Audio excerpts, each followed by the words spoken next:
Dito isso, o que acontece? O que as pessoas fazem para controlar o comportamento? O modelo chama-se BITE, né, que é um acrônimo.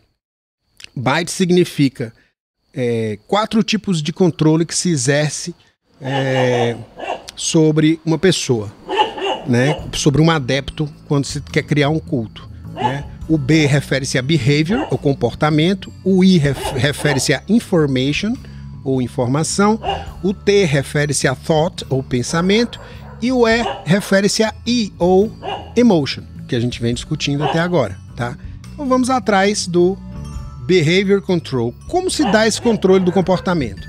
Naqueles cultos dos anos 70, esse controle do comportamento ele envolvia privar as pessoas de sono, restringir tempo de lazer e programar atividades de modo que a pessoa estivesse sempre ocupada, tá? Para não dar tempo dela pensar, né? Exploração financeira, né? Controlando teu comportamento, tirando teu dinheiro, ou seja, dizendo que você doar para aquele culto, para aquela seita, era importante. Daí o dízimo, né, das igrejas pentecostais brasileiras. Determinação de onde ou com quem você vive. Se você está andando com gente que não presta, se está andando com aquele maconheiro, com aquele gay, com aquela pessoa cuja reputação ela não é cristã, ela não é isso, ela não é aquilo. Isso em termos de culto, tá? Controle de vestimento e do estilo de cabelo. Tem gente que usa roupas, se paramenta, né? Corta o cabelo de um determinado jeito, como os franciscanos fazem aquela tossura aqui em cima, tá? Restringe ou controla a sexualidade quando ela não é vivida livremente. Tem autores que falam sobre isso. William Reich é um deles, né? Que quando há uma restrição, um controle da sexualidade, né? Fica mais fácil de controlar o comportamento, porque a sexualidade, a vivência da sexualidade é extremamente importante para a sensação de liberdade, de tomada de decisão livre, tá? Livre, assim, dentro daqueles termos que eu falei no começo.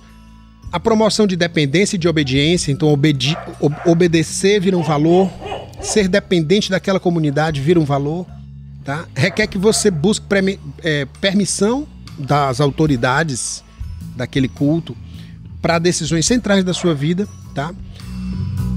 Regulam o que você come, o quanto você come, porque através do jejum também você consegue um rebaixamento da faculdade crítica. E isso é central para controle do comportamento, tá? Que você não pense a respeito.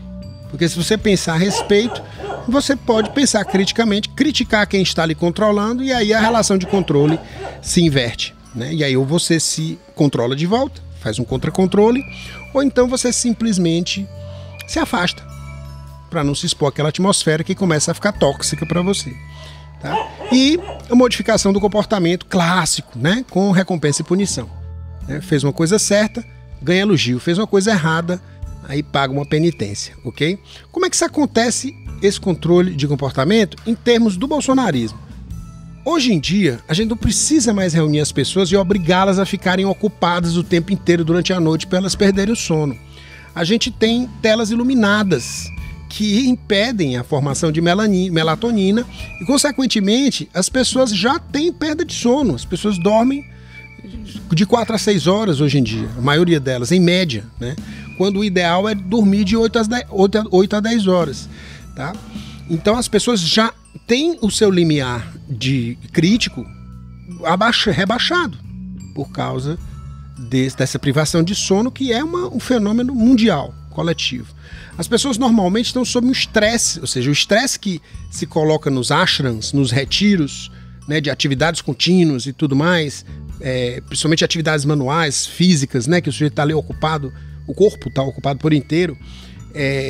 Isso não é necessário ser feito, porque as pessoas normalmente estão sob estresse, né? Há uma pressa generalizada, uma rapidez generalizada, uma correria que ninguém sabe para onde, que inclusive a quarentena do coronavírus ajudou a dar uma freada. E é por isso que isso incomoda tanto a um líder de culto. Porque se você puder parar para pensar, você não vai cair na esparrela. Entende? E eles contam com que você esteja sempre trabalhando. Essa ideologia contemporânea da ubiquidade de acesso às pessoas, a qualquer hora eu posso falar com qualquer um no mundo se eu tiver o contato dela na internet, pode fazer o patrão colocar no teletrabalho uma modalidade diferente de exploração, de escravidão até. O sujeito fica praticamente escravo das ferramentas que ele comprou para ser livre, né? Para trabalhar em qualquer lugar, de qualquer jeito. Tinha aquela propaganda dos anos 80 que era o sujeito sentado numa boia, numa piscina, com um laptop no colo, né? Claro que, obviamente, se o cara virasse aquela boia, o laptop já era. Mas, enfim, era a propaganda. A ideia era essa: seja livre, trabalhe em qualquer lugar. E isso terminou, como sempre, dando errado, né? A gente cria as categorias para nos libertar, elas nos aprisionam, né? Como a gente criou o relógio para poder se organizar no tempo, e aí termina vítima do relógio também e preso. Então, privação de sono não é uma coisa, e estresse não é uma coisa difícil de conseguir na sociedade de hoje, tá? As fronteiras entre trabalho e lazer são completamente atenuadas, como consequência dessa ubiquidade de acesso às pessoas. Qualquer lugar, a qualquer tempo. Então, se você não controlar, tem gente que fica grilado quando os vizinhos ficam verdes lá no WhatsApp e o outro não responde, fica ansioso com isso, porque a expectativa dele é que ele pudesse falar a qualquer tempo com a pessoa e a pessoa responder a qualquer tempo que ele quisesse ter essa resposta, né? Então, esse estresse, essa ansiedade, ela torna menos necessária essa restrição de tempo de lazer, tá certo? A exploração financeira, ela é a base da civilização moderna, né? Hoje você tem juros, aqui no Brasil pelo menos, exorbitantes. Bancos, cartão de crédito, empréstimo e endividamento fazem parte do dia a dia da grande maioria da população. Tá? Aqui no Brasil a desigualdade de renda é uma coisa gigantesca, então você tem um fenômeno de massa de pessoas endividadas, né? Pessoas que não controlam suas vidas, porque dinheiro é liberdade, é a capacidade de você escolher onde você vai mandar o seu dinheiro, para quem você vai mandar o seu dinheiro. Ele circula dessa forma. Quem tem mais dinheiro tem mais opções de escolha. Óbvio que isso tem o seu lado negativo também, mas eu não vou explorar aqui, tá certo? Então, os bancos, o sistema financeiro captura o resultado do trabalho das pessoas. E dinheiro é esforço de vida. Os caras estão sugando o teu sangue mesmo, né? Dinheiro é tempo de esforço, é tempo que você trabalhou para conseguir aquele dinheiro. Tá? Uma outra coisa é determinação de onde ou com quem você vive. Isso, olha só, essas hashtags aí, né? A gente vê muito na internet. Esquerdista segue esquerdista, direita segue direita, né? Então aí você tem critérios de pertencimento regulando a formação de bolhas de acesso. A internet se tornou a grande praça pública. E aí é como se, vamos dizer assim, turma de esquerda, ou turma do PT, né, versus turma do PDT, vamos dizer assim, né, que a esquerda está meio dividida no momento. Eu estou falando aqui em maio de 2020, né, para quem está vendo isso no futuro. Tem uma bolha, as informações circulam dentro da bolha. Então, controlar a informação, controlar com quem você se encontra, como uma forma de controlar a informação. Vocês vão ver que essas categorias elas se entrecruzam, porque é tudo vinculado, né? Comportamento, informação, né? Emoção e pensamento são coisas que atuam juntas. Então, vocês vão ver uma certa redundância aqui nessa explicação, tá?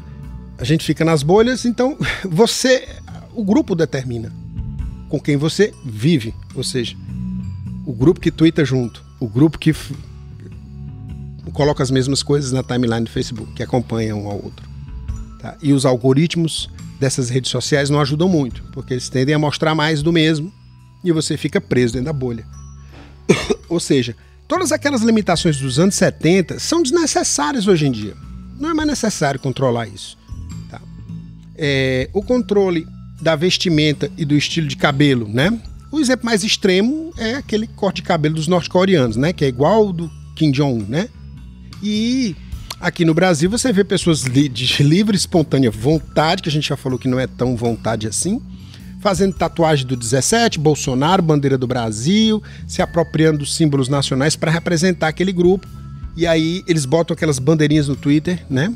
E agora a galera tá também meio que sabotando isso, porque mesmo sendo de esquerda, a galera mais ligada ao PT, ao PSOL, bota as bandeirinhas vermelhas e a bandeira do Brasil. A galera ligada ao PDT bota a florzinha vermelha e a bandeira do Brasil, porque a bandeira é nossa, ela não é da direita, ela não é dos conservadores, E ela também não é da esquerda, ela é dos brasileiros. Então é desonesto fazer isso, mas eles fazem, e aí as pessoas se enrolam na bandeira, tem símbolos, né? Tanto que as pessoas, eu vi hoje um tweet, o cara falando, porra, eu vou botar essa bandeirinha, eu fiquei querendo botar, mas eu fiquei me imaginando lá na Paulista, gritando viva cloroquina com a bandeira do Brasil enrolada no meu pescoço e desistir, né? Ou seja, torna-se um símbolo. Tudo isso que a gente associa a um grupo torna-se um símbolo. Eu já cheguei a questionar se a gente não tem que trocar a bandeira depois que passar esse fascismo tupiniquim, né? Restrição ao controle da sexualidade, você também não precisa mais ter acesso direto à pessoa para restringir. Você difunde uma ideologia, como a Damares Alves, que quer controlar a DST através da castidade das pessoas, né? A ideia de menino veste azul, menina veste rosa e esse tipo de estereótipo, e que são ideias que colam num certo grupo que tem aquele sistema de crenças, e aí você não realmente, hoje em dia com as ferramentas digitais, não é mais necessário fazer um controle direto sobre as pessoas, reuni-las num ashram, num retiro para poder controlá-las. Você controla-as remotamente.